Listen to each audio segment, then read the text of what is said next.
Um, I want to talk about something.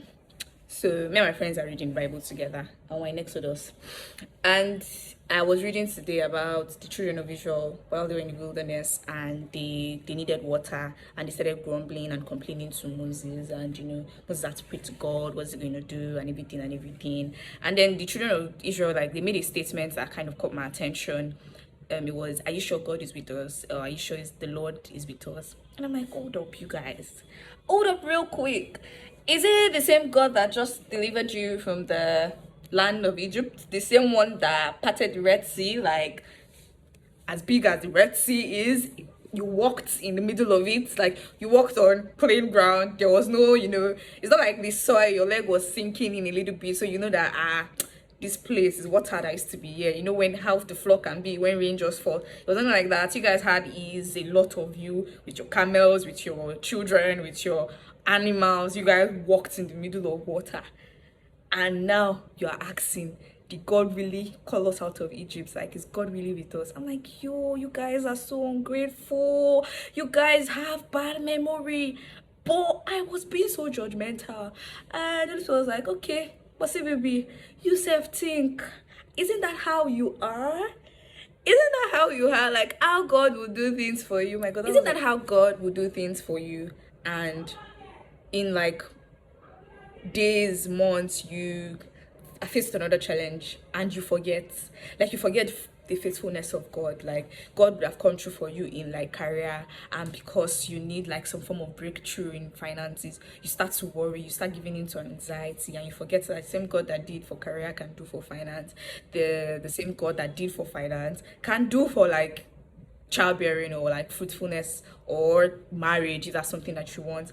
So it just made me realize that most times we as humans, probably part of like the limitation of our flesh, but it just made me want to be more conscious about how I perceive God and how I behave in the middle of like trials or not so good situation. Do I say the God that parted the Red Sea would give me sweet water? The God that parted the Red Sea would quench my thirst? Or do I go, I know you parted the Red Sea, but I'm not sure you can do this one. So I really just wanted to make this video to let us know that I feel like sometimes it's great to keep a scorecard or a sheet of all the things that God has done. So every time we're in a new situation where it's just difficult seeing God and knowing what his plans are, we can easily say, the God that did it for me in 2020, the God that did this for me can also do this for me. I grew up in Foursquare, and one of our all churches has this Jesus the same yesterday, today, and forever. I think Redeem has it also. So that's probably one of the things that should be in our mind. Jesus is the same yesterday, today, and forever.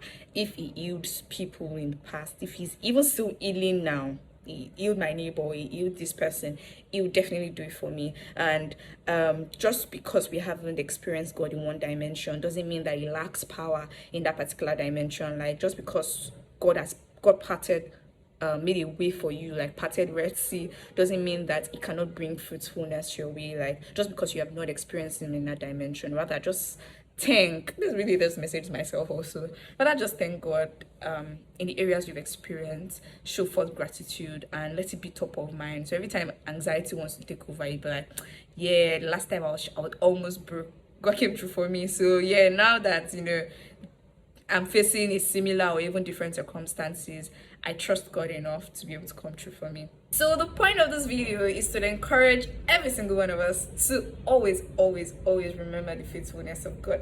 Thank you.